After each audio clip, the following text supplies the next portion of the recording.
La voix du peuple. La voix du peuple. La voix du peuple sur Radio Avo l'été. La voix du peuple, une émission du peuple, par le peuple.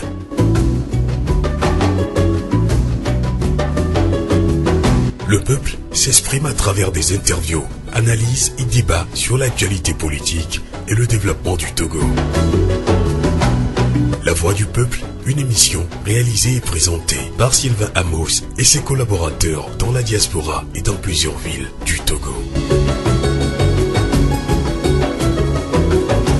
La voix du peuple.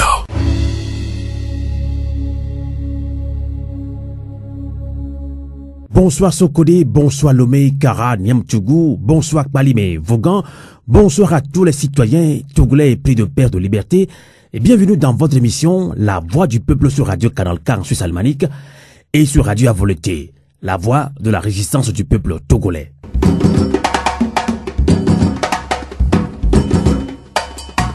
Comme on aurait pu s'y attendre, le ministère de l'administration territoriale, par la voix du préfet du Golfe Kossi, Dignifa Tabou, a notifié par courrier mardi dernier une interdiction à deux principaux coordinateurs de la coalition des 12 associations de la société civile en réponse au meeting prévu ce samedi 1er avril sur le terrain d'Akassime à Lomé.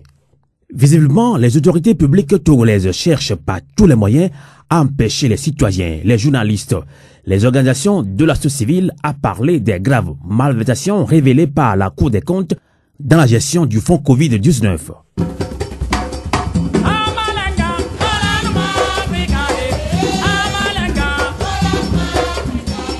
Débat citoyen. L'audit de la Cour des comptes. Pourquoi le gouvernement interdit-il le meeting de la coalition de la société civile qui a porté plainte contre X? Et pour en parler, nous accueillons dans quelques instants en ligne depuis Lomé 3 invités, dont 200 membres de la coalition des 12 associations de la société civile. Merci de nous être fidèles sur le 3xcanalk.ch et sur Radio Avo l'été.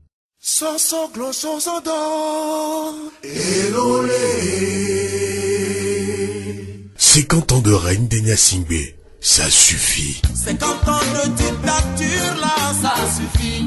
Assassinat politique, crime économique, Gabésie au sommet de l'État, impunité et corruption, emprisonnement sommaire, achat de conscience et refus du vote des Togolais de la diaspora. Voilà ce qui caractérise les 50 ans de règne des Nyasingbe, du père au fils. Éducation sacrifiée et grogne sociale chronique dans tous les secteurs. Pendant 50 ans, le peuple togolais est laissé pour compte dans une misère ambiante. Nos ressources premières sont pillées avec la complicité de ce régime.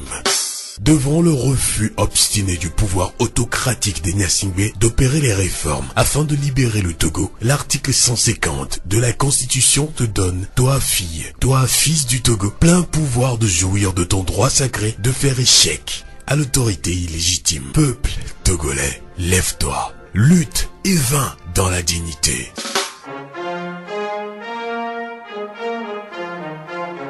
Wakati wa dala Togobia ive. Wakati fo Togobia fenima. Togobia aloa todala ekwe ne sang. Togovio gamesu mitite.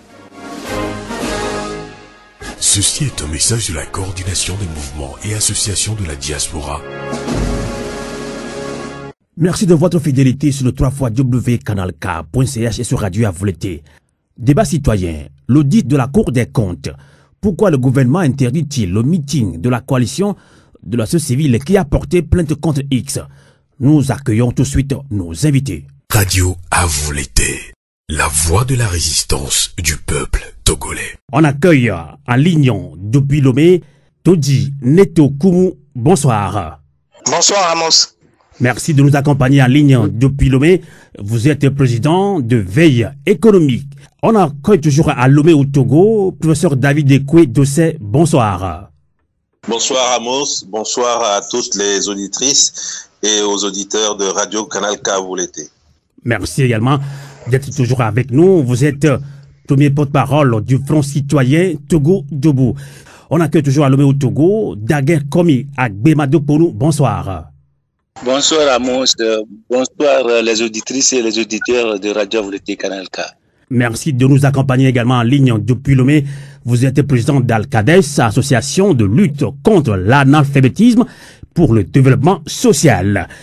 Comme on aurait pu s'y attendre, le ministre de l'administration territoriale, par la voix du préfet du Golfe, Kossi Dinyefa Tabou, a notifié par courrier mardi dernier une interdiction aux deux principaux organisateurs de la coalition des 12, si on peut l'appeler comme ça, de la société civile, et en réponse au meeting prévu ce samedi 1er avril sur le terrain d'Akassimé à Lomé. Alors, visiblement, les autorités publiques togolaises cherchent par tous les moyens à empêcher les citoyens, les journalistes ou encore les organisations de la société civile à parler des graves malversations révélées par la Cour des comptes dans la gestion du fonds Covid. Alors justement, Dodinete Koumou, est-ce que cette interdiction est-elle à craindre? Ou pensez-vous que c'est plutôt une réaction prévisible des autorités publiques togolaises? Je vous remercie de nous avoir invités. Je salue le plateau, le professeur Dossé, M. Daguerre. Je salue tous les auditeurs et auditrices de Radio Volonté, la diaspora togolaise qui nous écoute en ce moment. Alors pour répondre à votre question, c'est vrai que nous ne sommes pas surpris au niveau de la société civile. Nous envisagions effectivement qu'il y avait une possibilité, une forte probabilité que les gouvernants puissent interdire notre manifestation qui aurait dû avoir lieu le 1er avril 2023. Donc, nous ne sommes pas surpris. Vous savez, lorsque vous êtes face à quelqu'un ou à une entité qui, les armes à la main, pointées sur vous, vous force à reconnaître que le soleil est carré, et eh bien, lorsque les forces ne sont pas égales et que vous n'avez pas les moyens de riposter, de lui faire comprendre qu'en réalité le soleil est une boule sphérique, eh bien, vous ne pouvez que constater, et malheureusement, avec beaucoup de regrets, nous constatons qu'il y a une interdiction avec un certain nombre d'arguments qui ne sont absolument pas recevables. Parce que, en analysant le contenu du courrier, la correspondance de monsieur le préfet, on se rend compte que en réalité, on est dans la pratique, on est dans un régime d'autorisation. Et que la Constitution qui prévoit que lorsque des organisations de la société civile ou toute entité togolaise qui voudrait organiser des manifestations puisse informer l'autorité et que, au cas échéant, il y ait des discussions pour pouvoir s'accorder sur l'organisation de manifestations. Et dans le cas actuel, on se rend compte que, en analysant bien le contenu de la réponse de monsieur le préfet, on se rend compte qu'on est définitivement passé dans un régime d'autorité, d'autorisation, au lieu d'un régime d'information, comme cela a été prévu par la Constitution. Donc, nous, au niveau des organisations, 12 organisations de la société civile, nous prenons acte de ce refus et nous nous sommes déjà concertés et pour passer à un plan B. Et dans les jours qui viennent, nous allons... David Ekwe-Dossé, vous êtes aussi un des organisateurs de ce meeting, justement pour le 1er avril, samedi prochain. Donc, professeur David Ekwe-Dossé, vous avez suivi tout à l'heure Dodinete Koumou, justement dans le courrier notifiant l'interdiction. Deux prétextes ont été avancés par le préfet. Il évoque l'absence de reconnaissance légale des organisations portées par les signataires de la déclaration de manifestation d'une part et de l'autre part l'absence d'une troisième signature sur ce courrier. Alors, professeur David Dossé, est-ce que ces exigences évoquées, bien entendu, comme des prétextes pour interdire le meeting, sont impossibles à rassembler par la coalition des 12 organisations de la société civile? Je voudrais renchérir par rapport à ce que M. Koumou vient de dire, en disant tout simplement que pour nous, le préfet, aujourd'hui, joue le rôle, le sale boulot que le pouvoir lui a demandé de faire. Puisque, depuis quelques années, nous l'avons compris, à chaque fois que en tant qu'organisation de la société civile et conformément aux dispositions constitutionnelles, nous voulons nous entretenir avec les citoyens. Pour une raison quelconque, le préfet décide de transformer la note d'information en demande d'autorisation et s'oppose à la réalisation des meetings. Je vais prendre le deuxième élément et je vais vous lire l'article 10 de la loi qui modifie la loi Bodiona, telle qu'on l'appelle. L'article 10, ceci. La déclaration préalable doit indiquer l'identité complète des 3 principales personnes organisatrices de la réunion ou de la manifestation. La question est de savoir si nous l'avons fait. Et je vous assure que la demande ou la note d'information qui a été adressée à la préfecture, je reprends, indique l'identité complète des 3 principales personnes organisatrices de la réunion ou de la manifestation. Alors le préfet, lui, dans son interprétation, dit qu'il faut 3 signatures. J'ai beau lire l'article 10, je ne vois pas où est-ce que c'est inscrit qu'il faut que les 3 personnes signent également le document. Bon, ce n'est pas quelque chose d'insurmontable, donc on pourra revenir là-dessus. Mais c'est pour dire que le préfet lui-même, je l'invite tout simplement à relire les dispositions de la loi modifiant la loi Bodiona avant de s'ériger en donneur de leçons. Même si cette fois-ci, nous avons reçu la réponse dans les délais raisonnables, je vous lis quand même l'article, je crois que c'est l'article 11, voilà, c'est là, l'article 11 ou 12, nouveau plutôt, qui dit ceci.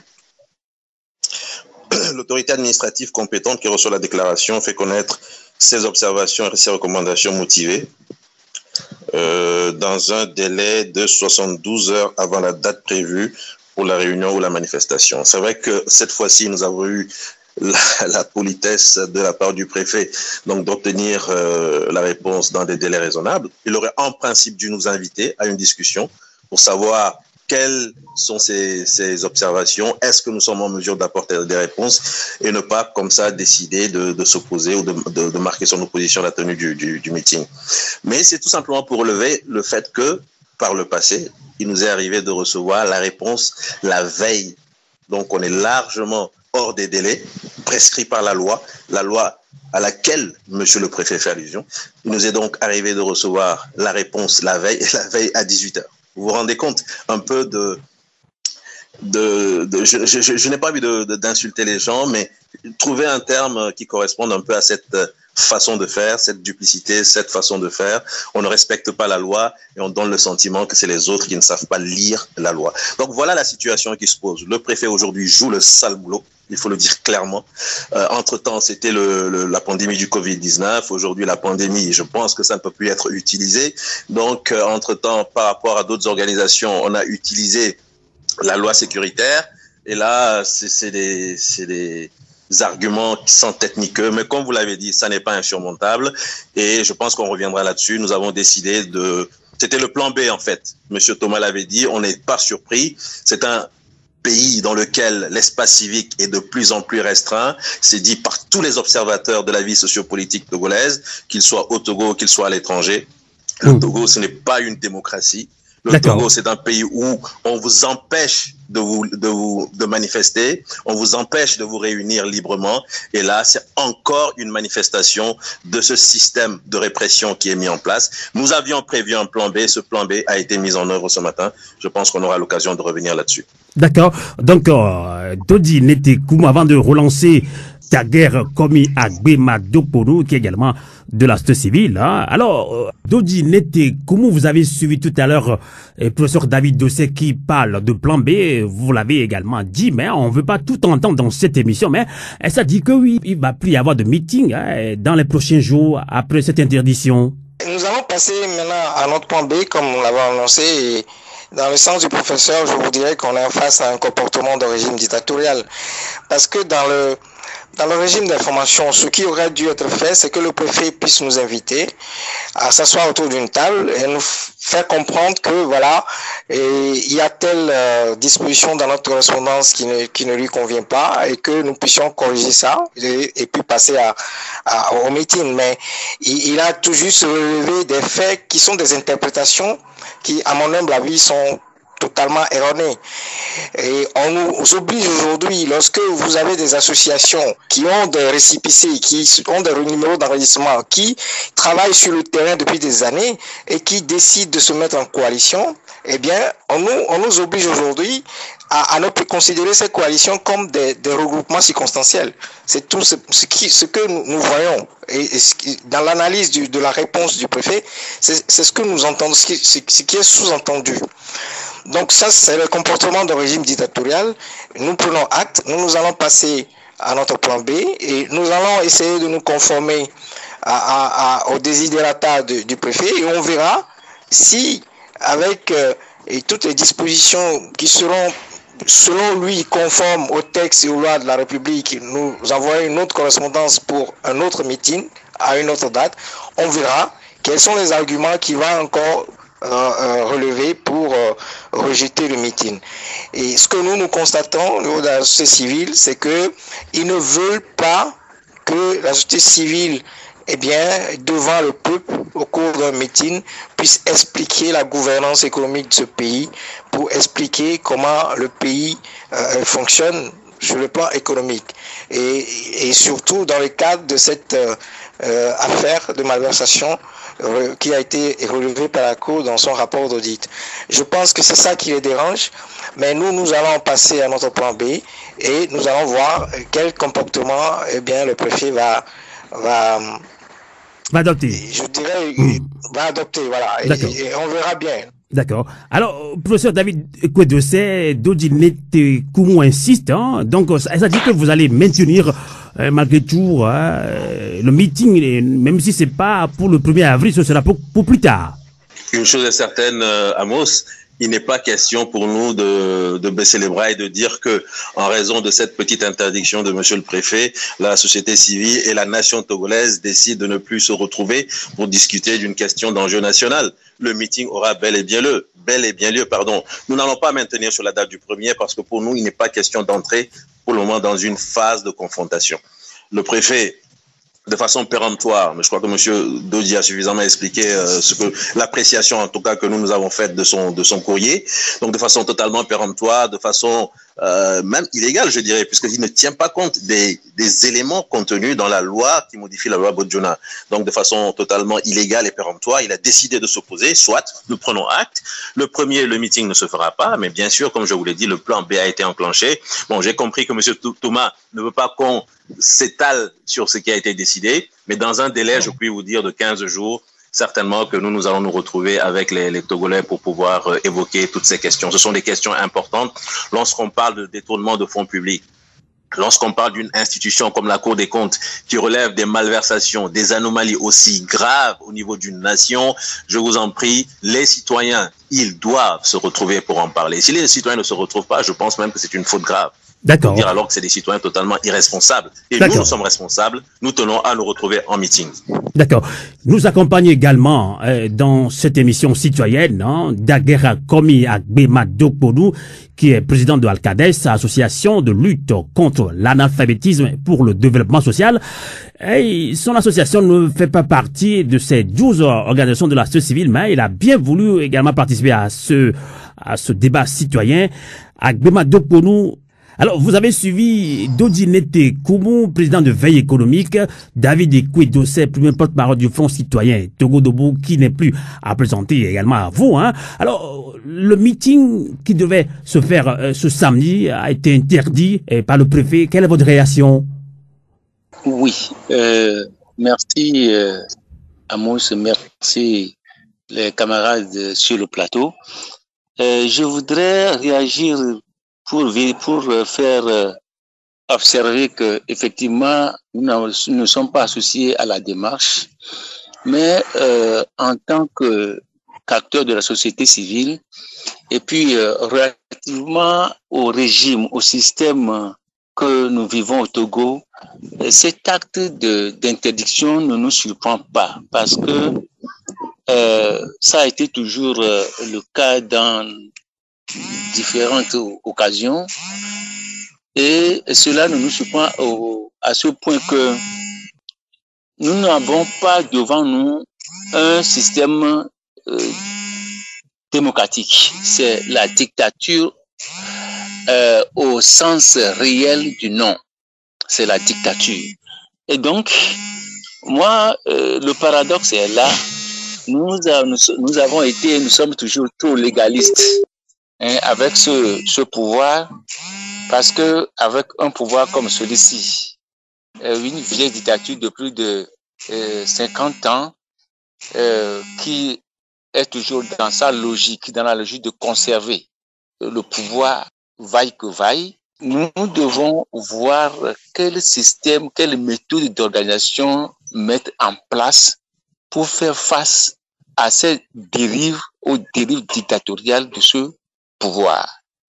Donc, cette interdiction ne me surprend pas, mais moi, je crois, à mon humble avis, que notre méthode, nous devons revoir notre méthode d'organisation face à ce régime dictatorial de plus de 50 ans.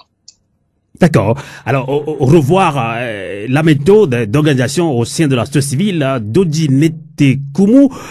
Justement, on va parler maintenant de cette malversation, mais des malversations qui se font au Togo depuis des années. Et depuis des années, justement, le travail de votre association Veille économique permet à l'opinion nationale et internationale de comprendre les différentes stratégies de détournement de données publiques au Togo, ainsi que les mécanismes d'évasion fiscale et de fuite illicite de capitaux. Alors, le rapport de la Cour des comptes sur la gestion du fonds Covid-19 vient-il donner raison aux efforts déployés par votre organisation Veille économique? Absolument, absolument. Et c'est une chance que nous avons que ce rapport soit rendu public et que c'est un rapport qui émane d'une institution d'État, une institution publique et qui relève de la Constitution. Et cet état de fait, eh bien, ne s'est pas produit dans notre pays depuis très longtemps. Je dirais même jamais. Parce que nous, notre analyse que nous avons fait depuis 1974 sur la situation du pays, eh bien, nous ne sommes jamais confrontés à ce genre de rapport où on voit une institution publique, eh bien, relever un certain nombre de faits et confirmer un certain nombre de faits et le mettre sur la place publique. Je peux vous dire que ce qui vient de se passer avec le dit de la Cour des comptes sur le fonds de riposte de Covid, eh bien, ce sont des comportements qui se passent dans notre pays depuis des décennies.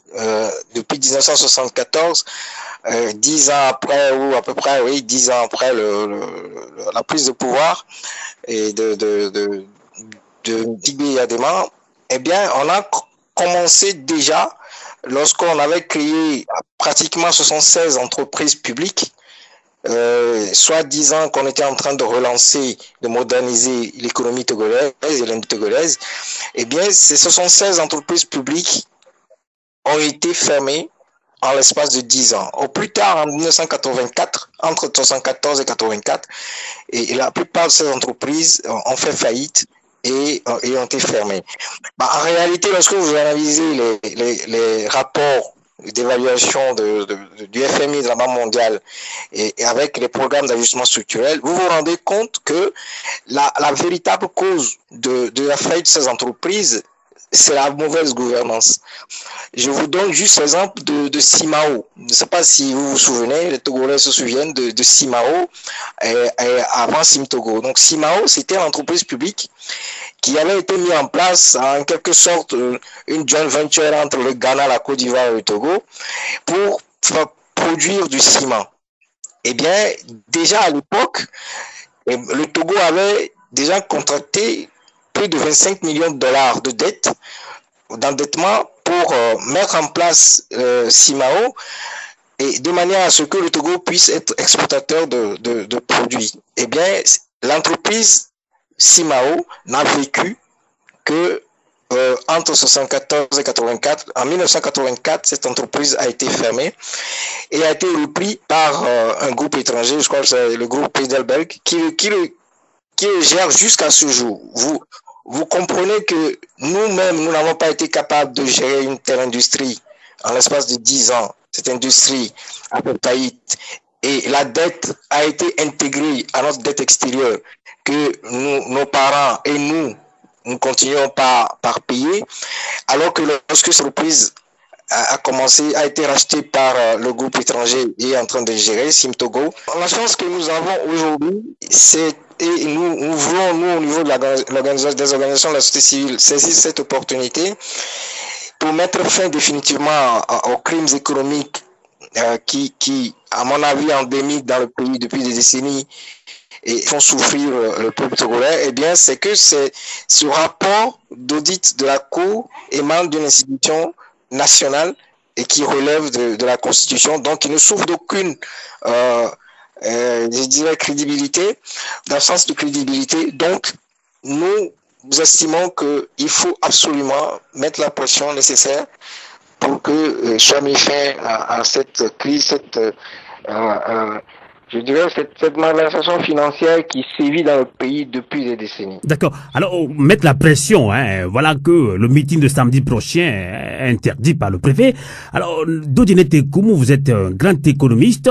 La coalition des 12 organisations de la société civile a porté plainte contre X en justice suite aux malversations et irrégularités révélées par la Cour des comptes dans la gestion du fonds Covid-19 par le gouvernement togolais. Alors, selon vous, sincèrement, quelle suite concrète le peuple togolais est en droit d'espérer? Il faut absolument une suite judiciaire, une suite politique. Parce que lorsqu'on nous demandons la démission du gouvernement, c'est une suite politique. Lorsque nous avons porté plainte contre X, nous espérons une suite judiciaire. Donc, il faut absolument qu'une suite judiciaire soit donnée à ce dossier. Nous allons mettre la pression nécessaire. Nous espérons que les populations vont nous soutenir. Nous ne pouvons pas vivre dans un pays où on a plus de 1000 milliards de francs CFA de flux illicites qui sortent du pays, où on est troisième pays le plus, je dirais, corrompu de la zone UEMOA, derrière le Nigeria et la Côte d'Ivoire. Nous ne pouvons pas, en l'espace de 10, 15, 20 ans, avoir plus de 15 000 milliards de fonds qui sortent du pays, où les gens détournent les ressources du pays, où il y a constitution de sociétés écran à chaque fois qu'il y a un projet pour aspirer les fonds, de manière à ce que ces fonds n'atteignent pas les cibles.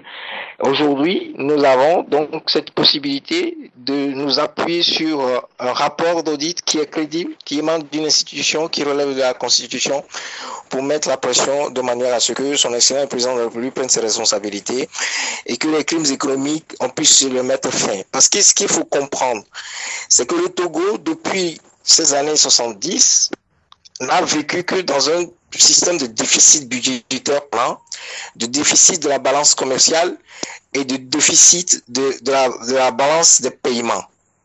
Et cet état de fait nuit gravement au financement de l'économie togolaise et met le Togo, la population togolaise, sous une pression permanente de politique d'austérité. En fait, c'est ça.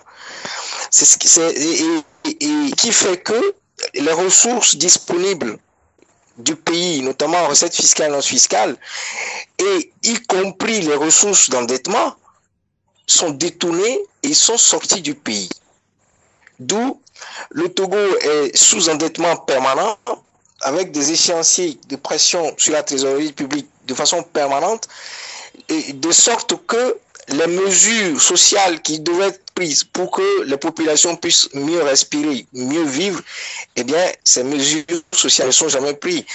Et où le système éducatif, le système sanitaire et le système agricole, tout ce système qui doit permettre au pays de progresser, de faire de la croissance, au-delà d'une croissance d'un chiffre, passer à une croissance de 2 chiffres pour que les Togolais puissent avoir un niveau de pouvoir d'achat conséquent, eh bien, tout cet effort est, je dirais, amoindri ou complètement érodé par un système de dilapidation, de détournement de fonds publics, de corruption dans le pays et qui retarde considérablement le Togo. Donc, il est hors de question qu'au niveau de la société civile, nous laissons passer cette opportunité. Nous allons tout faire pour qu'une suite judiciaire soit donnée à ce dossier. En tout cas, tous les moyens qui sont à notre disposition, les moyens légaux, nous allons les utiliser. D'accord, vous parlez d'action judiciaire. Dodinete Koumou, ça fait plusieurs années que vous dénoncez la mauvaise gestion économique, dilapidation de données publiques. Vous l'avez dénoncé plusieurs fois. En tout cas, c'est comme si on fait semblant de vous écouter. Et le peuple togolais même, à qui vous parlez, semble aussi un petit peu rester dans son coin, ne bouge pas comme il faut. C'est pour ça que vous avez encore invité le peuple togolais à ce grand meeting. Mais dommage que le meeting de ce samedi est interdit. Mais vous continuez cette action avec 12 associations dans cette coalition. Et là, vous parlez de justice. Quelles sont justement, sans langue de bois, les chances qu'une instruction judiciaire soit ouverte par le procureur de la République? Bon, dans un pays où on a changé un système de régime d'information en régime d'autorisation, sans que ça ne soit inscrit dans la Constitution, et on peut être pessimiste, on peut dire qu'il y a très peu de chances pour qu'une suite judiciaire soit donnée, soit par le biais du procureur de la République qui ouvre une information judiciaire parce qu'il y a une plainte contre IS qui a été déposée, ou bien le président de la République qui donne des instructions pour qu'une suite judiciaire soit donnée par le procureur de la République. C'est vrai qu'on peut, disons, être pessimiste et dire que on peut ne pas avoir de suite. Mais pour nous, ce n'est pas l'objectif. L'objectif, c'est d'abord de faire notre job, de faire ce qu'une société civile doit accomplir dans ce genre de situation, et de tout faire pour faire adhérer les populations, expliquer c'était l'objectif du meeting, donc leur expliquer les tenants de ce dossier, leur expliquer le fait que ce genre de comportement, eh bien, ce sont des comportements qui se renouvellent depuis 1963, et donner des exemples précis pour expliquer ce qui s'est passé dans un certain nombre de différents cas, c'est aussi un certain nombre de projets, comment les projets n'ont pas pu aboutir. Et donc c'était l'objectif du meeting, pour expliquer et faire adhérer les populations à notre cause, et de manière à posséder une certaine force populaire qui puisse nous permettre de mettre la pression pour qu'une suite judiciaire soit donnée. Si rien n'est fait, si les populations ne nous soutiennent pas, et si nous n'arrivons pas à fédérer et à faire adhérer les populations à cette cause, c'est vrai que ça peut également rester lettre morte dans l'histoire de notre pays. Mais en tout état de cause, il est clair que nous continuons par analyser le rapport d'audit de la Cour des comptes. C'est un rapport qui est profond, qui passe beaucoup d'informations. Il faut savoir les interpréter sur le plan économique. Eh bien, nous continuons par l'analyser, et nous allons produire un document. Nous allons prendre le temps nécessaire pour produire un document bien élaboré, bien structuré, et les envoyer à qui de droit, de manière à ce que la communauté internationale, notamment les partenaires techniques et financiers qui nous ont apporté de la dette pour nous soutenir dans le cadre de la Covid-19, eh bien, pour qu'ils puissent comprendre davantage le rapport, les qualifications que nous, au niveau de la société civile, nous avons données, notamment dans la plainte. Pourquoi nous parlons de double abus de confiance? Pourquoi nous parlons de fraude fiscale? Pourquoi nous parlons de détournement de fonds publics? Pourquoi nous parlons de sortie de flux illicites? Et avec disons le gain illicitement gagné par le biais des opérations de commande de biens, d'actifs pour le pays depuis l'extérieur, eh bien, nous allons l'expliquer par des analyses précises en nous fondant uniquement et exclusivement sur le rapport d'audit. Donc, pour nous, nous ne perdons pas espoir qu'un jour, il y aura des décisions, des prises de décision, des mesures suite à la pression du peuple, sur la pression de la société civile, pour que l'impunité au niveau des crimes économiques puisse prendre fin. D'accord. Alors, professeur David Ekwe-Dossé, vous qui nous accompagnez également en ligne depuis Lomé au Togo, vous avez suivi tout à l'heure l'économiste togolais qui est très connu également sur le plan international. Ça fait des années qu'il dénonce la malversation financière au Togo, détournement de données publiques, dilapidation des fonds publics.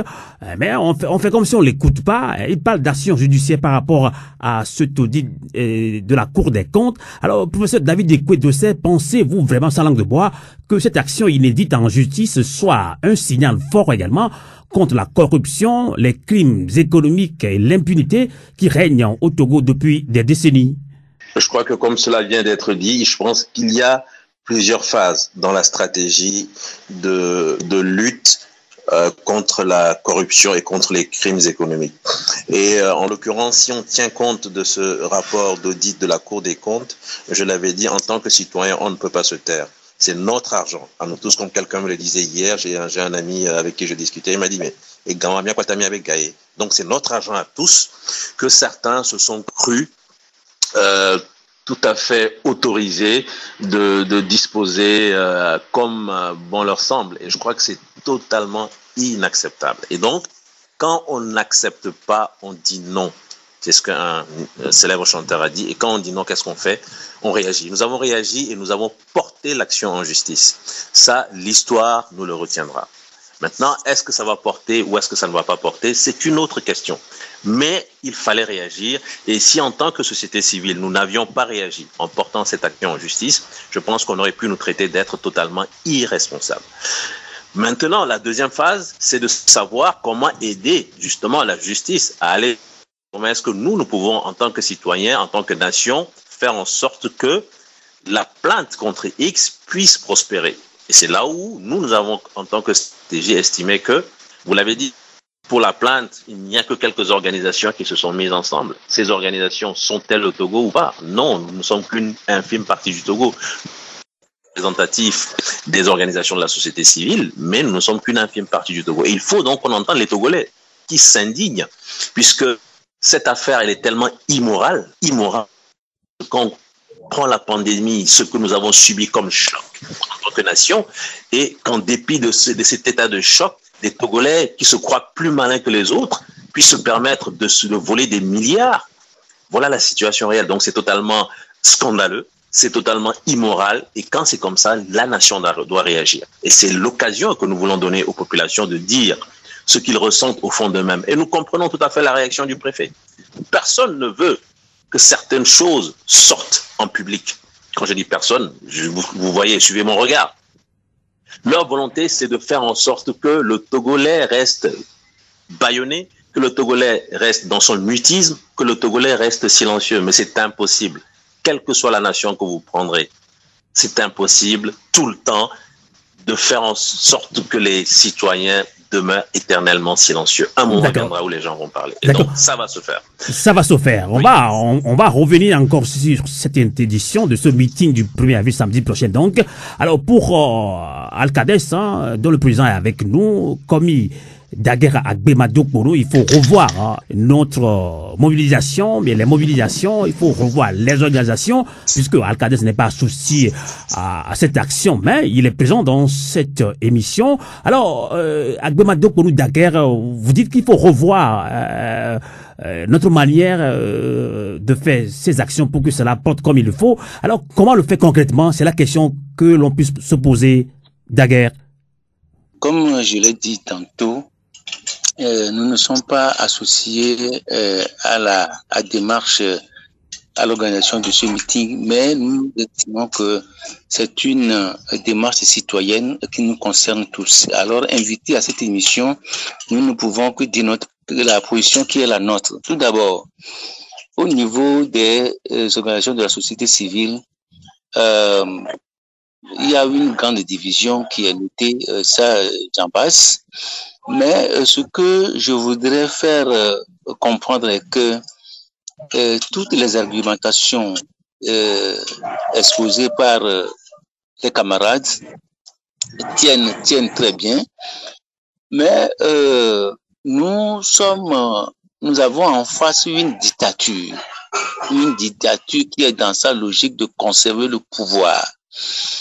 Et donc, je suis désolé de constater que dans nos organisations, nous avons toujours mis en devant des esprits, des démarches qui ne rassemblent pas pour fédérer autant de forces pour faire face à cette dictature, parce que c'est une dictature et c'est ainsi nous devons la considérer et ainsi nous devons la traiter. Donc, comment est-ce que vous comprenez que dans cette démarche-là, avec tous les tests juridiques, avec tous les arguments développés, que l'on se croit, qu'on l'on se sente bien, qu'on l'on se réfugie derrière quelle position sincère, ces dirigeants, ces autorités ne veulent aucunement pas laisser la moindre expression citoyenne. Donc, dans ce sens, à notre avis, il serait plus judicieux que nous voyions la chose dans un sens plus organisationnel et plus offensif. Parce que quand vous évoluez comme ça, devant une dictature de 56 ans, qui, pour tout ce qui a été dit, tout ce qui a été développé, cette dictature, avec ce long règne, avec les crimes de sang, les crimes économiques innombrables commis dans ce pays, je crois que il nous revient donc, si au niveau de la société civile, quelque chose peut être envisagé, de fédérer nos forces au maximum. D'accord, on a compris là où vous voulez venir. D'élaborer des stratégies adéquates pour renverser le rapport, en tout cas pour rétablir le rapport de force. Tout à fait. C'est de cela qu'il s'agit. Tout à fait. Si on y va comme ça, dans un esprit légaliste, dans un esprit de droit, on ne fera jamais faire écouter à ce régime le droit, alors que c'est une dictature qui veut être dictature à vie. D'accord. Merci beaucoup, Daguerre Gbemado pour nous. Je rappelle que vous êtes président d'Alcades, mais Alcades également membre de la DMK, Dynamique Monseigneur Podilo. Mais justement, vous parlez aujourd'hui au nom de votre association, au nom de la DMK. Alors, il faut revoir l'organisation autour de cette action. Dodu Netekoum, justement, j'allais vous poser cette question. Comment a été fait le casting des 12 associations qui sont membres de cette coalition des 12? Non, mais je ne sais pas qu'il y a eu un casting. Il faut comprendre que nous étions dans une situation relativement compliquée où, lorsque le rapport de la Cour des comptes a été publié, eh bien, nous avons été sollicités par un certain nombre de journalistes étrangers nationaux qui nous ont, puisque nous sommes Veille économique, président de Veille économique, nous sommes spécialisés dans tout ce qui est économique du pays. Donc, naturellement, beaucoup nous ont sollicités. Et une fois que nous avons pris la décision de travailler sur le dossier, de faire ce qu'il faut, eh bien, nous avons considéré que nous ne pouvons pas intervenir tout seuls. Que Veille économique, dans cette situation, ne devrait plus faire cavalier seul. Donc, nous avons pris notre téléphone et nous avons appelé pratiquement toutes les associations de la société civile, et certains ont répondu positivement et d'autres ne l'ont pas fait. Et le professeur Dossé a été la première personne que j'ai appelée pour lui expliquer ce qui se passe et lui demander qu'on puisse se rencontrer pour en discuter, savoir ce qu'il faut faire. Et nous avons décidé d'appeler tout le monde. Je peux vous dire que nous avons appelé pratiquement tout le monde. Mais je ne veux pas revenir ici sur... mais vous avez appelé tout le monde, mais il y a Gbemado Daguerre qui est d'Alcades, membre de la DMK, qui dit qu'il n'est pas associé à ce mouvement, et il pense que oui, face à cette dictature, il faut quand même une organisation aussi solide et puis intègre pour pouvoir y arriver. Oui, je le comprends, mais il y a certaines organisations, par exemple, la STT, ils se sont portés, je dirais, volontaires. On n'a pas forcément à appeler, parce que je ne peux pas, moi, Dodu Netekoum, président de Veille économique, je ne veux pas connaître toutes les organisations de la société civile. Et en plus, nous sommes dans une démarche totalement citoyenne et totalement purement organisation de la société civile. Donc, il faut également comprendre que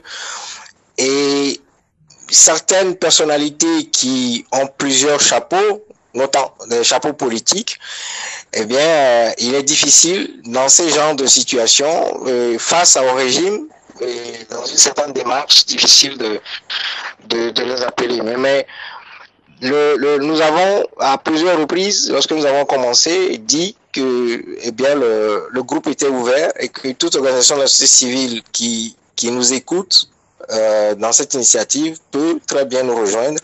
Voilà comment ça a été fait. Si je ne m'abuse, si Al-Kades, Agbemado Daguerre qui est maintenant dans cette émission, s'il veut maintenant adhérer à cette coalition, il peut. Oui, sauf que bon, il a une double casquette. Je ne sais pas si c'est son organisation qui se trouve dans la DMK, parce que pour nous aujourd'hui, je veux être clair, hein, la DMK pour nous n'est pas un mouvement citoyen. La DMK est certainement un mouvement, mais pas un mouvement citoyen, parce que un mouvement citoyen n'est pas dirigé par un homme ou une femme politique. Un mouvement citoyen, ce qu'on appelle un mouvement citoyen, c'est un mouvement qui rassemble toutes les mouvances, mais qui est coordonné, dirigé exclusivement par des responsables d'organisations de la société civile. Et pour être dans l'état d'esprit du Togo, il faut que ces membres-là soient exclusivement société civile et qu'il n'est pas postulé à des postes politiques dans tel ou tel regroupement politique. Bon, donc, si il veut, il peut venir avec nous, mais je pense qu'il voudra peut-être mettre sous éteignoir un peu ces trucs politiques, parce que l'état d'esprit dans lequel nous nous trouvons dans le pays fait en sorte que, et dès que on voit quelqu'un parmi vous qui a des casquettes politiques ou a des postes politiques, on considérera que vous êtes en train de politiser le mouvement. Oui, puisque le gouvernement a tendance à le dire, oui, ce sont les hommes politiques qui manipulent la société civile. Ça, ils le disent. Hein. Alors, professeur David Dosset, on le dit souvent, société civile divisée, parti politique divisé. Là, maintenant que ce soit, on parle d'un mouvement citoyen, on parle de ces 12 associations qui ont porté plainte contre X par rapport à cet audit de la Cour des comptes. Alors, on dit que vous êtes divisés, mais pourtant vous êtes arrivés à rassembler encore 12 associations de la société civile. Comment vous êtes y arrivés? Puisque on entend déjà que les gens disent que oui, bon, là, même cette initiative est déjà une initiative mornée. Alors, effectivement, il faut se rappeler que lors de la première conférence de presse, il y avait 5 associations. Et M. Koumou vient de rappeler un peu les circonstances qui ont conduit à l'organisation de la première conférence de presse. C'est vraiment lui l'expert dans le domaine. Et j'aime bien reprendre l'expression, une des expressions de M. Koumou qui dit que eux, ils étudient les rapports. Nous, on lit les rapports. Donc, il a étudié le rapport. Je pense qu'il a su en extraire la substantifique moelle. Il nous l'a exposé, ça nous a emballé et nous étions vraiment partis ensemble sur cette première conférence de presse qui a réuni 5 organisations. Mais de 5, on est très vite passé à 12 organisations parce que les gens ont estimé que cette question, ce n'est pas l'affaire de 1, 2, 3 organisations, ce n'est pas l'affaire de M. Dosset, ce n'est pas l'affaire de M. Koumou, c'est l'affaire de la nation togolaise. Et je pense que, là je remercie M. Daguerre qui appelle à cette force organisationnelle. Cette force organisationnelle, elle ne nécessite pas forcément une autorisation de notre part. S'il y a une association qui estime que par rapport à cet enjeu, qui est capital pour la nation togolaise, on parle de crime économique, on parle d'impunité.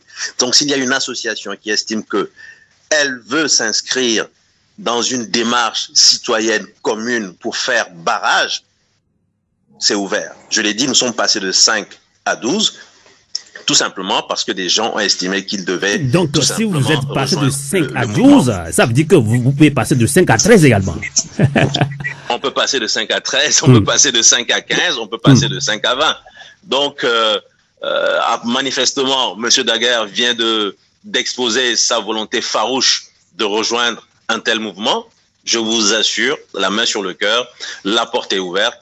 Il n'y a pas d'exclusivité. Au contraire, nous sommes très inclusifs dans notre démarche. En fait, nous avons, d'une certaine manière, copié d'autres pays qui, sur le même sujet, ont ouvert le jeu et ont même permis à des organisations qui n'étaient pas initialement inscrites dans la démarche de manifester, de faire des appels, d'appeler leurs membres, leurs militants, je voulais dire, à rejoindre ce grand mouvement. Et c'est ce qui a permis, par exemple, à un pays comme le Sénégal d'organiser une grande manifestation où vous aviez les organisations de la société civile de tous bords, des partis politiques de tous bords qui s'étaient retrouvés et chacun était là en tant que citoyen. Aucun responsable politique n'est venu en disant « j'arbore mon parti, je dis que je suis... » Non, je suis aujourd'hui citoyen d'un tel pays, il y a une situation qui m'appelle en tant que citoyen à participer et je participe. Et c'est pour ça que nous avons lancé cet appel lors de la dernière conférence de presse en disant que même si nous en sommes l'initiateur, je veux parler du meeting, c'est totalement ouvert. Et j'ai vu un parti politique, MPL, pour ne pas le citer, Mouvement pour la... du peuple pour la liberté, je crois, si je ne me trompe, MPL en tout cas, qui a lancé un appel à ses militants, à ce que ces militants viennent se retrouver le 1er avril pour aussi manifester leur indignation. Donc pour nous, c'est cette situation qui est la bonne. Il n'y a pas de cloisonnement. Il faut toujours que ça commence. En tout cas, il faut rappeler qu'il y a aussi Richard Tinjo de DSA, hein, démocrate socialiste africain, que nous avons reçu il y a quelques semaines. Merci, oui, tout à fait. Il y a quelques jours, je dirais. Quelques jours, non, parce que c'était assez récent. Quelques jours, oui. Et je l'ai entendu aussi intervenir et faire un appel dans ce sens. C'est tout ce que nous espérons. Cette affaire, ce n'est pas une affaire de M. Koumou, ce n'est pas une affaire de M. Dossé, ce n'est pas une affaire de la STT, ce n'est pas une affaire du Saint-Fot. C'est une affaire de tous les Togolais. C'est comme ça. En tout cas, on va parler ça avant de redonner, ça c'est vrai. Alors, avant de redonner la parole à Daguerre Agbemadou Bonou, on va parler ça en langue de bois, puisque je rejoins un petit peu Daguerre qu'il faut revoir cette manière d'organisation par rapport à la société civile pour faire face à la dictature. Pour lui, on ne fait pas assez. C'est pour ça que des gens pensent que oui, ce que vous faites là, c'est déjà mort-né, professeur David Dossé. Oui, tout à fait. Je vois ce à quoi vous faites allusion. J'ai vu quelqu'un annoncer que ça allait accoucher d'une souris, je crois, à la manifestation du 1er avril. Mais moi, j'étais plutôt content parce qu'au moins, nous accouchons de quelque chose. On accouche d'une souris comparativement à des personnes qui, de mon point de vue, engendrent le néant. Si vous voyez... Est-ce que ce n'est pas parce que celui qui pense que vous devez faire mieux ou pense que déjà que c'est déjà une action morte, mais est-ce que vous ne donnez pas raison parce que Daguerre dit qu'on s'organise pas comme il faut? Vous savez, la lutte au Togo, si on avait la solution miracle, je pense qu'on n'aurait pas subi cette dictature de plus de 50 ans. Justement, le fait qu'on n'ait pas obtenu l'aboutissement, ça démontre toute la difficulté qu'il y a à œuvrer sur un terrain où, on l'a rappelé, vous faites face à des gens qui parfois n'hésitent pas à se servir de la violence au sens propre du terme pour vous faire taire, des gens qui n'hésitent pas à instrumentaliser la justice pour vous mettre en prison. Et récemment, nous avons vu 2 journalistes qui ont été obligés de prendre la clé des champs pour éviter de se retrouver en prison, etc., etc. Donc, c'est juste pour vous dire qu'il y a une situation locale difficile, extrêmement difficile, dont il faut tenir compte. Mais cela ne justifie pas forcément l'échec que nous avons obtenu dans la lutte que nous avons lancée depuis quelques années. Mais je souhaiterais qu'on en tienne compte. Lorsque aujourd'hui, vous avez des citoyens qui se disent qu'il y a une situation scandaleuse, immorale, inqualifiable, et qu'il faut réagir, de mon point de vue, si je me mets dans une posture d'opposant, il faut tout faire pour soutenir cette société civile qui essaie de tirer son épingle du jeu dans un contexte extrêmement difficile. Si je me mets à adopter une attitude qui vise à démoliser, je vous propose de faire un jeu.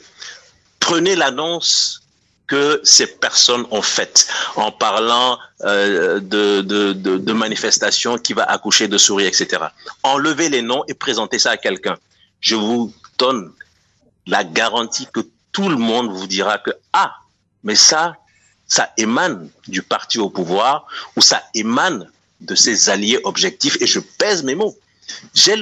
Quand moi j'ai vu ça, ma première réaction, mais j'ai l'impression que ce sont des personnes qui veulent faire le jeu du pouvoir, parce que le pouvoir, lui, ce qu'il souhaite, c'est qu'il n'y ait pas de manifestation. Le pouvoir, lui, ce qu'il souhaite, c'est que le peuple soit démobilisé. Le pouvoir, lui, ce qu'il souhaite, c'est que le peuple n'ait pas le courage de se retrouver le 1er avril. J'ai lu encore un autre post qui disait pour le Petrol Gate, les citoyens ne sont pas sortis. Ce n'est pas pour cette affaire de Covid Gate que les citoyens vont sortir. Mais c'est totalement irresponsable. Pour moi, une telle attitude, un tel écrit ne peut émaner que de quelqu'un du pouvoir ou d'un allié objectif du pouvoir. Et je pèse mes mots. Et j'invite les Togolais à commencer à prendre conscience de ce qui se trame depuis quelques années. Des gens qui arborent le manteau d'opposants et qui, dans leur attitude, n'ont jamais rien construit. Je l'ai dit, nous allons peut-être accoucher d'une souris, mais nous aurons accouché de quelque chose. Comparativement à ces personnes qui engendrent le néant depuis quelques années. Des gens qui n'ont jamais rien apporté de constructif. En tout cas, professeur Dossé, je ne fais pas l'avocat du diable de celui qui l'a dit, mais peut-être qu'il veut qu'on s'organise beaucoup plus, qu'on n'a pas tendance à exclure, qu'on n'a pas tendance à exclure les autres. Amos, je suis désolé. Amos, je suis désolé. Je pense que cette émission, c'est une émission sans langue de bois qui veut qu'on dise des vérités. Si cette personne se met dans une posture de tout simplement apporter de la critique constructive, comment est-ce que nous pouvons faire pour que les Togolais sortent? Comment est-ce que nous pouvons faire pour remobiliser les Togolais? Nous serons les premiers à écouter et à suivre. Mais quand cette personne se met dans une posture de démobilisation, jouant le rôle du pouvoir, j'ai vu ces mêmes personnes à chaque fois faire référence aux propos de M. Bawara. Ah bon? Aujourd'hui, on annonce quelque chose et on dit que M. Bawara l'a dit. C'est comme ça que, en tant qu'opposant, c'est comme ça que l'on fonctionne dans ce pays. S'il vous plaît, Amos. On comprend. Je ne veux pas trop parler. On comprend. Je pense que j'en ai dit suffisamment. Je sais que j'en ai dit suffisamment. Ceux qui ont des oreilles pour entendre n'ont qu'à entendre. Mais ceux qui arborent le manteau d'opposants et qui, depuis des années, jouent le rôle de la déconstruction de la mobilisation, ils sont en train de faire tomber leur propre masque. Merci beaucoup, Amos. Avant de conclure ce débat, on va donner la parole à Komi Adpema Dokbonou Daguerre. Donc, vous avez suivi tout à l'heure Doudi Nete Koumou et professeur David Dossé qui ont parlé beaucoup sur comment ils se sont retrouvés avec 12 associations. Il y a pas question de parler d'exclusion. Alors vous, il y a d'autres qui pensent que oui, déjà 12 organisations se sont regroupées en une coalition. Et pendant ce temps, on parlait de division au sein même de la société civile. Vous-même, vous l'avez dit aussi, c'est sans langue de bois. Et d'autres pensent que déjà, cette initiative de se retrouver encore en meeting pour sensibiliser le peuple togolais par rapport à tout ce qui se passe par rapport à cet audit qu'avait publié la Cour des comptes. Donc, pour certaines opinions, c'est une action mornée. Mais vous n'êtes pas associé, mais je pense que vous ne dites pas la même chose. Agbema Dokbonou Daguerre. Oui, justement, c'est ce qui relève de ma présence dans cette émission, parce que nous estimons que la démarche entreprise par nos camarades relève d'une démarche citoyenne à appuyer. Donc, j'en passe toutes les argumentations, tout ce qui a été exposé par les postines qui ont précédé cette émission. Mais moi, ma présence dans cette émission, comme le professeur l'a si bien dit, nous sommes engagés. D'abord, Alcades, que je représente au nom de Agbema Dokbonou Daguerre. Personnellement, nous sommes un homme engagé. Donc, engagé, c'est que nous n'avons pas de calcul à faire. Et nous n'avons pas de jeu. Nous n'avons pas de jeu à faire, à vouloir faire le lit à telle personne, à telle organisation, ou bien s'accommoder au jeu du pouvoir. Non. Notre objectif, notre préoccupation, notre souci, c'est de faire libérer ce peuple qui a trop souffert depuis plus de 56 ans sous le joug d'une dictature féroce. S'il y a eu action à mener collectivement, bien sûr, sur le plan social, pour renverser, pour rétablir le rapport de force et faire sentir au pouvoir que le peuple est dans son plein droit de s'exprimer. Comment dirais-je, une population qui a le droit de s'exprimer, qui a le droit de vivre librement sur son territoire. Et donc, nous devons faire en sorte que la cohésion puisse être vraiment l'objectif de notre souci à nous mettre ensemble. Voyez-vous. Donc, à moi, pour tout ce qui est développé, effectivement, beaucoup doit couler sous le pont et des choses font croire que on s'interroge. Ce camarade, ce citoyen, de quel côté il se place, comment il mène le jeu, et puis effectivement, quand vous comprenez un meeting de la société civile programmé et de sorte et avec des propos qui découragent, qui démobilisent, ce n'est pas quand même très convivial sur le plan social. Et donc, Agbemadou Daguerre, si je comprends bien, vous dénoncez cette manière la configuration de la lutte que nous menons au Togo. Voyez-vous. Donc, moi, ce qui justifie ma présence, c'est d'aller dans le sens là que les camarades évoquent et dans un ensemble, dans une organisation d'ensemble et plus efficace. Tout à fait. Rétablir le rapport de force. Tout à fait. Et faire bouger les lignes. Tout à fait. Merci en tout cas. Restez avec nous. On va conclure ce débat citoyen sur Radio Canal K, sur Radio Avouleté. Avec Dodji Netekumu, économiste, hein, on dira-t-on sans langue de bois, il est quand même la cheville ouvrière de cette coalition. Vous avez réussi, en tout cas bravo à vous, à regrouper encore 12 associations. Et maintenant, Alcades aussi dit que vous avez son soutien également. Hein, c'est un mouvement citoyen. Alors, Dodji Netekumu, comment se déroule alors la campagne de sensibilisation des populations pour le prochain meeting, puisque le meeting du 1er avril est déjà interdit. Donc, vous continuez cette mobilisation. Alors, comment se fait la campagne? Comment va se faire la campagne? Et que direz-vous pour conclure ce débat citoyen? Je voudrais d'abord remercier M. Daguerre et lui dire que, bon, nous sommes ouverts, comme l'a dit le professeur, et au-delà de M. Daguerre, et tous Togolais, citoyens ou organisations de la société civile qui voudraient venir nous accompagner, nous appuyer, nous soutenir dans cette initiative, nous sommes ouverts.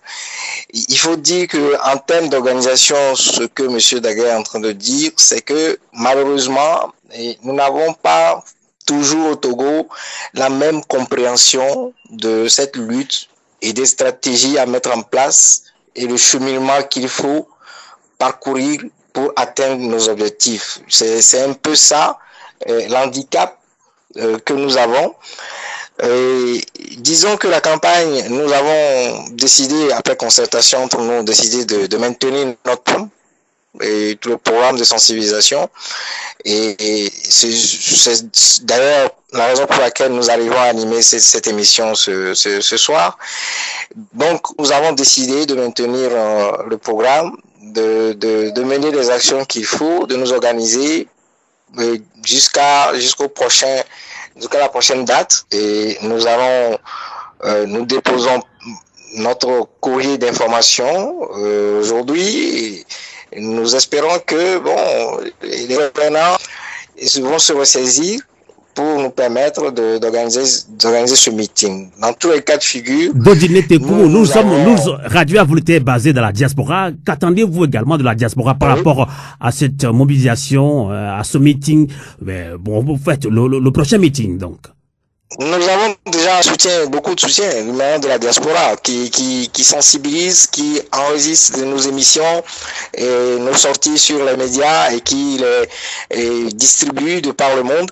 Et nous les remercions et nous leur demandons de continuer par nous soutenir et de dire que dès que nous aurons guidé une nouvelle date et de pouvoir le publier et nous soutenir en publiant nos émissions sur les radios et à travers les réseaux sociaux.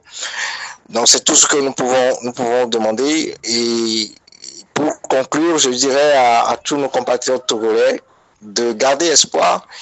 Et je dis toujours en notre langue, Edji Mado Mado et Chavat Janaro. Tout. En tout cas, ça c'est lourd, hein. Ça c'est lourd. Ce que vous avez dit, ceux qui comprennent vraiment le Milan. En tout cas, moi j'ai compris. C'est lourd, hein. C'est très sage également. En tout cas, merci beaucoup, Doudji Nete Koumou. Hein. Vous êtes président de Veille économique, grand économiste. Merci. Alors, on va conclure également avec le premier porte-parole du Front citoyen Togo Debout, professeur David Doucet. Et je ne peux pas terminer cette émission, bien ce débat citoyen, sans vous poser cette question, puisque il y a quelques jours, nous avons reçu le président de FDR, Maître Dodi Apevon, qui appelait à un grand mouvement citoyen pour poursuivre la lutte. Et pour Maître Dodi Apevon, c'est plutôt maintenant vous, société civile, qui devez prendre le devant de cette lutte-là. Heureusement que vous êtes encore retrouvé en 12 associations dans une coalition. En tout cas, bravo à vous. Est-ce que vous êtes conscient de ce qu'on vous demande, hein, de l'appui que vous donnent ces partis politiques, ou bien que l'appui que veut vous donner ces partis politiques? Et que direz-vous pour conclure ce débat citoyen, professeur David Doucet?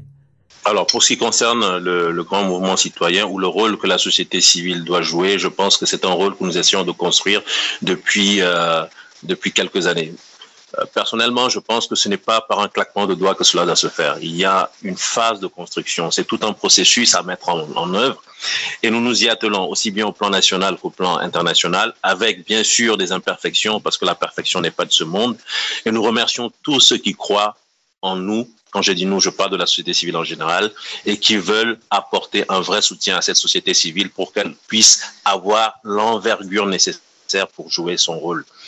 D'autres veulent être dans d'autres postures totalement inqualifiables et jouent le rôle parfait que le pouvoir attend d'eux. C'est leur façon de voir, c'est leur stratégie. J'accepte, mais ça ne va pas nous empêcher de déployer nos actions. Ça, il faut en être certain. Nous avons appelé à un meeting, et je l'ai déjà dit sur d'autres antennes. Si nous nous retrouvons à 100 personnes à ce meeting, pour nous, ce sera un vrai sentiment d'échec, parce que nous comptons sur la pression populaire. Nous comptons sur la participation populaire pour que les actions en justice puissent aller de l'avant, pour que le pouvoir togolais, dont le président a été l'un des principaux à marteler la question de l'impunité, parce que lorsqu'il dit qu'il y a un accaparement des richesses par une minorité, pour moi ça veut dire qu'il y a détournement, pour moi ça veut dire qu'il y a impunité. Et donc lorsque le premier citoyen du Togo lui-même reconnaît cette situation, il est important que la population dans son entièreté sorte le jour prévu pour le meeting. Et là je remercie le préfet qui vient de nous donner 2 semaines supplémentaires pour sensibiliser davantage les populations. Monsieur Thomas l'a dit, entre-temps, la question s'était posée, puisqu'il y a interdiction, est-ce qu'on suspend la sensibilisation? Nous avons dit non, nous avons 2 semaines supplémentaires et donc nous avons décidé de poursuivre la sensibilisation. Et comme vous l'avez constaté, si vous suivez les chaînes locales au Togo, aujourd'hui nous avons tenu une émission synchronisée sur 5 radios locales, et ça nous savons par expérience que c'est quelque chose qui fait le buzz, c'est quelque chose qui intéresse les Togolais. Donc nous étions sur 5 radios simultanément et nous avons en langue locale pu converser avec une grosse partie de la population togolaise. Nous allons poursuivre la sensibilisation. Nous vous remercions de nous avoir donné cette antenne aujourd'hui. Nous espérons pouvoir continuer à faire de la sensibilisation au niveau de la diaspora, continuer à faire de la sensibilisation pas seulement à Lomé. Nous devons faire cet effort et là, ce sont des critiques que j'accepte. Nous sommes trop cantonnés à Lomé. Il faut que nous fassions l'effort de sortir de Lomé et je crois que c'est important. Nous avons 2 semaines pour travailler. Et sans langue de bois, professeur David Doucet, nous sommes sur une radio de résistance. Est-ce que vous avez les moyens financiers pour faire tout ça là? Nous n'avons certainement pas encore bouclé le budget, mais on évolue avec les forces qui nous viennent, parce qu'il y a des gens qui veulent que ça marche. Il y a des gens qui participent. Vous savez, il y a plein d'anonymes qui parfois vous donnent de l'argent, qui ne veulent pas qu'on le dise, mais dont le seul espoir est que ce Togo change. Et nous remercions toutes ces personnes. Nous n'avons pas bouclé le budget, soyons honnêtes, mais nous allons avancer avec les moyens de bord. Et s'il faut vraiment que nous puissions au moins ce jour-là accoucher d'une souris, je le répète, nous allons au moins montrer la souris au peuple et dire que nous avons accouché de quelque chose, plutôt que d'engendrer le néant comme beaucoup de tonneaux vides savent le faire, malheureusement. Excusez-moi si je m'exprime ainsi. Donc vraiment, je compte encore sur cette sensibilisation que vous êtes en train de faire. Je compte sur vous, sur Radio Avouleté, sur le porte-à-porte. Nous allons essayer de faire davantage pour que, la dernière fois nous étions à Aného pour parler justement du meeting. Nous devons aller vers Thévier, nous devons aller vers Palimé, vers Sokodé, vers Badou, vers Kara, vers Dapan, pour en parler, même si les gens ne peuvent pas arriver raisonnablement des villes de l'intérieur, mais au moins les gens sauront qu'il y a quelque chose qui s'est passé à Lomé. Et rien ne nous empêche après de dupliquer ce même meeting dans d'autres localités de l'intérieur du pays, parce que ce pouvoir ne veut pas que l'information passe, parce que ce pouvoir veut que les populations, surtout celles de l'intérieur, ne savent pas ce qui s'est passé par rapport à ce Covid-Gate. C'est à nous, en tant que société civile, de prendre notre bâton de pèlerin et de faire notre travail. Donc, nous ne voulons pas perdre de l'énergie sur des futilités, malheureusement. Parce qu'il y a des gens qui cherchent à vous divertir sur des questions totalement inutiles. Le peu d'énergie que nous avons, nous allons essayer de le mettre à profit afin que l'information passe au sein de la population et afin que la population togolaise puisse manifester son indignation et dire stop à l'impunité dans ce pays. En tout cas, il y a une question que vous avez échappé un petit peu par rapport à l'appel qu'a lancé Maître Dodiapé. C'est un homme politique. Lui pense que c'est vous, maintenant ce civil, qui devez prendre le devant de ce grand mouvement citoyen qu'il propose. Comment est-ce que vous le voyez? Et nous sommes dans un processus de construction. Prenons le cas du Front citoyen Togo Debout, puisque j'en suis un des principaux responsables. Il est né en 2017, nous sommes en 2023, cela fait 5 années. Dès le départ, beaucoup de gens m'ont dit « prenez le devant de la lutte », alors que nous n'étions même pas encore enracinés dans ce pays. Soyons réalistes, soyons pragmatiques. Le processus est en train de se faire, la construction est en train de se faire. Et aujourd'hui, je pense que cette société civile constitue une vraie force. Et si nous avons déjà le soutien des politiques, c'est une bonne chose.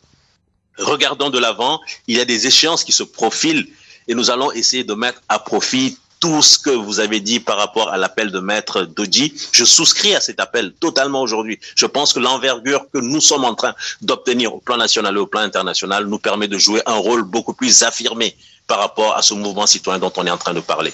Mais je suis convaincu que c'est quelque chose qui va couler de source. Ça va se faire de façon totalement naturel. Si nous arrivons à organiser ce meeting et que ce meeting est un succès, n'en déplaise à certains, si ce meeting est un succès, pourquoi est-ce qu'on ne pourrait pas considérer que c'est la première étape vers ce grand mouvement citoyen, justement? D'accord. En tout cas, on va revenir sur ce grand mouvement dans d'autres émissions, puisque c'est très important pour beaucoup de Togolais d'ailleurs qui pensent que la société civile doit bouger au Togo.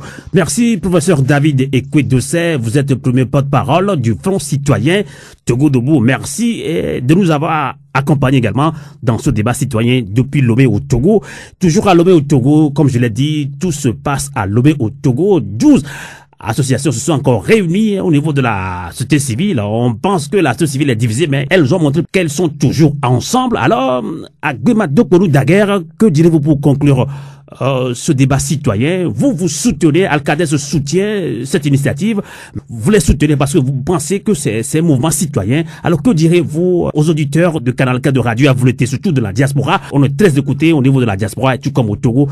Que direz-vous pour conclure ce débat citoyen? Merci, mon journaliste, pour placer mon mot pour conclure ce débat citoyen. Voyez-vous, nous vivons dans un pays où l'impunité règne en maîtresse.